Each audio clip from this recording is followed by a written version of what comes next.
बिस्मिल्लाहिर्रहमानिर्रहीम। तो गाइस आज बन रही है लुबना किचन में बहुत ही मज़ेदार सी बीफ देगी बिरयानी। तो गाइस इतनी ज़बरदस्त ये बन के रेडी होगी इफ्तार में। तो गाइस इसको ट्राई ज़रूर करिएगा। अगर चैनल पे नए हैं और सब्सक्राइब कर लीजिएगा। अगर रेसिपी पसंद आए तो फिर देखते हैं। बिरयानी की फुल वीडियो देखनी है तो मेरे चैनल का विज़िट करना पड़ेगा।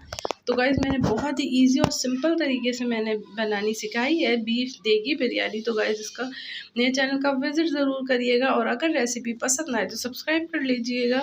तो ये देखिए हमारी यखनी तैयार हो गई है। अब जो है वो मैंने चावल बॉईल करने के लिए पानी चढ़ाया, उसके अंदर भी हमने बड़े मज़ेदार से स्पाइसेस डाले हैं और करी पत्ता भी डाला है और चिकन क्यूब भी डाला है। तो गाइस बहुत ही ज़बरदस्त ये जो है वो बीफ देगी बिरयानी बन के रेडी हुई थी। तो गाइस इसको ट्राई ज़रूर करिएगा क्योंकि ट्राई करना मस्ट है।